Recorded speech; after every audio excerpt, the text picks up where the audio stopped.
Привет! Вы на канале Forder. В этом видео я расскажу вам о 4 характеристиках, которые важны электронщику при выборе щупов для мультиметра. А еще о том, можно ли спилить позолоту, почему сопротивление бесполезно и имеет ли значение длина. А в конце покажу, чем пользуюсь сам. У меня недорогие, но хорошие щупы с Алика. Да, так бывает. Ссылки я оставлю в описании под видео. Итак, погнали. Нам важны 4 свойства. Разберем их по порядку. Первое в списке – это острота и форма. Это самый важный для нас параметр. Вот два наиболее распространенных типа игл на комплектных щупах, да и на покупных тоже. Ровные штыри с короткими конусами на конце и более острые и длинные варианты. Костыли вроде надеваемых иголок в расчет не берем. Для постоянной работы они неудобны. Ровные штыри электронщику не подходят. Они в первую очередь для электриков. Смотрите, SMD конденсатор размера 0,4-0,2. Работать уже некомфортно. Или, к примеру, шим-контроллер. Добраться можно, но такое себе. А теперь усложним задачу. Вот чип, известный любому ремонтнику видеокарт. Это логика сигнала PAX Reset на платах AMD. Даже пощупать отдельный вывод попросту невозможно, щуп не достает. Обычный заостренный вариант с этой задачей уже может справиться. Но все еще есть риск закоротить соседние выводы, если щуп соскользнет. Кончик закруглен, и он крупнее, чем расстояние между каплями припоя. На маленьком чипе обычные заостренные уже не дают достаточной обратной связи. Я не чувствую, касаюсь ли контакта. Работать некомфортно. А вот так выглядит нормальная острая игла. Ей без проблем можно подобраться к маленьким чипам. И риск закоротить что-то намного ниже. А я же и вовсе дополнительно подтачиваю кончик до состояния иголки. И с этого у некоторых может бомбануть. Позолота же, сопротивление повысится. Но тему и сопротивления, и позолоты я полностью раскрою дальше. А заточенная игла четко сидит там, куда ее ткнули. И заодно помогает проколоть корку канифоли, флюса и даже лака, которые часто бывают на опайке. Оптимальная форма иглы – вытянутый конус средней длины. Самый универсальный вариант. Короткими бывает сложно подобраться в глубокие места из-за ручки. Второй пункт в нашем списке – это материал оболочки. Сейчас можно встретить два основных материала. Первый – это старый добрый ПВХ. И второй, более современный вариант – это силикон. Провод с оболочкой из ПВХ довольно жесткий, а на холоде так и вовсе становится твердым и ломким. Изоляция может треснуть. Провода в силиконовой оболочке намного мягче и податливее, и не боятся холода. Они не сковывают движение, и работать с ними намного приятнее. Также благодаря гибкости они гораздо более устойчивы к износу. Например, для ПВХ проводов трещины у основания – это обычное дело. Но самое главное – это термостойкость. ПВХ-оболочку очень легко прожечь паяльником. Смотрите. У силикона предел по рабочей температуре обычно около 200 градусов. Но кратковременный контакт с паяльником для него вообще не проблема.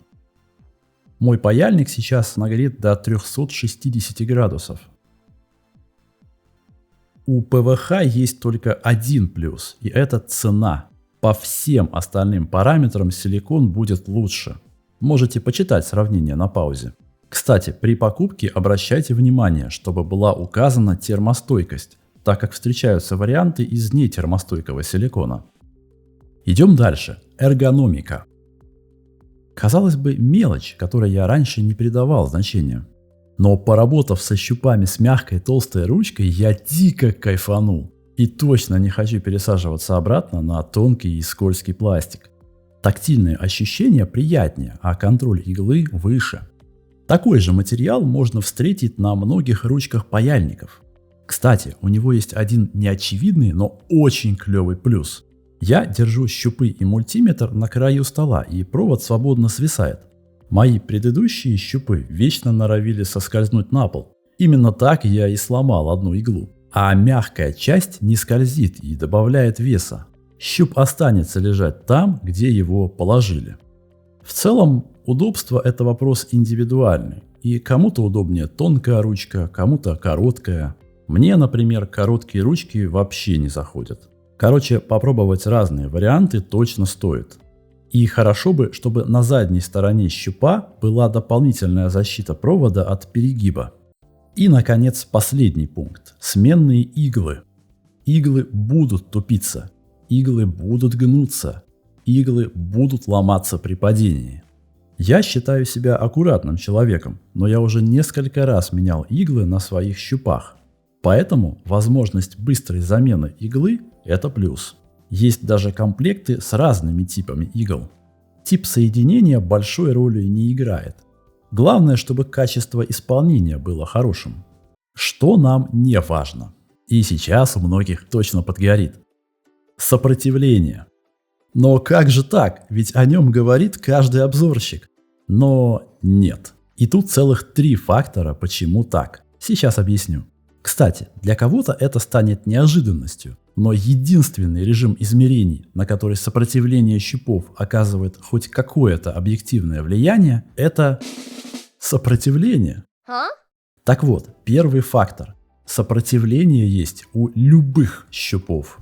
Вы все равно будете держать в голове сопротивление конкретно ваших экземпляров и корректировать результат измерений на ходу, когда вам это действительно важно. Например, в моем предыдущем видео я показывал как раз такое измерение видеочипа на RTX 4090. Собственное сопротивление щупов там было 800 миллиом.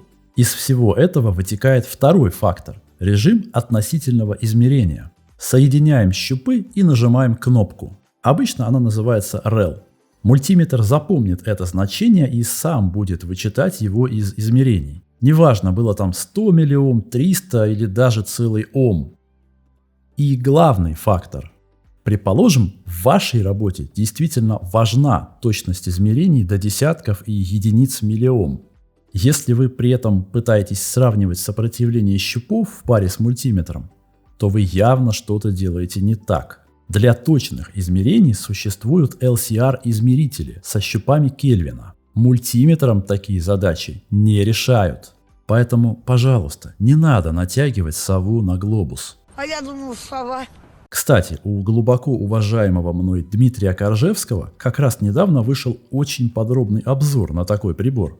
Обязательно посмотрите, если тема точных измерений вам интересна.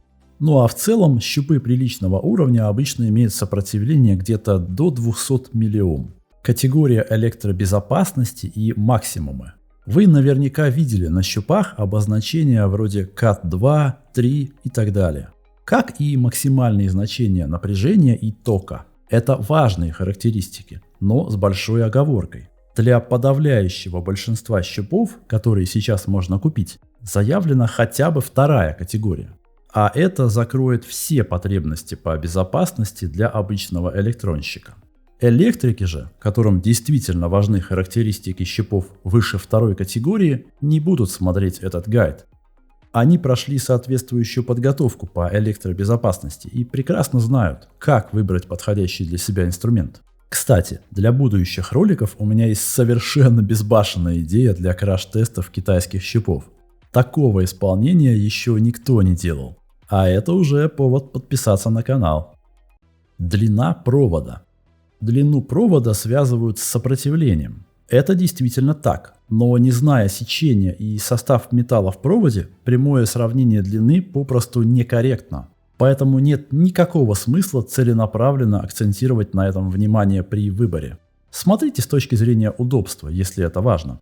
И, наконец, покрытие иглы.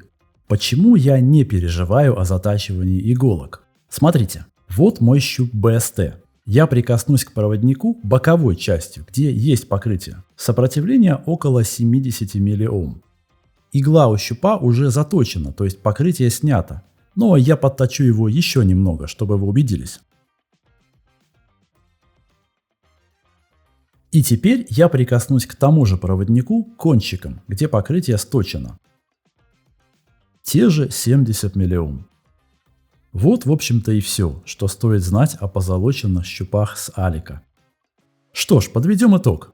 Заостренные щупы для электронщика – это минимум. Для микроэлектроники и мелких SMD-компонентов только хорошие острые иглы. ПВХ брать нет смысла, берем силикон. Эргономика. Индивидуально, нужно пробовать, но комфорт в работе – это очень важно. Возможность быстрой замены иглы – это плюс. Сопротивление принципиального значения не имеет, но выше 200 миллиом уже вызывает вопросы к общему качеству щупов. Категория электробезопасности. Вторая есть у всех, можно и больше. Длина не имеет значения, выбираем по удобству. Цвет иглы тоже абсолютно без разницы. Чем пользуюсь я? У меня две пары щупов. С настольным мультиметром живут Best BST 050 GP. Довольно популярные и хорошие щупы. Пару лет они были у меня основными.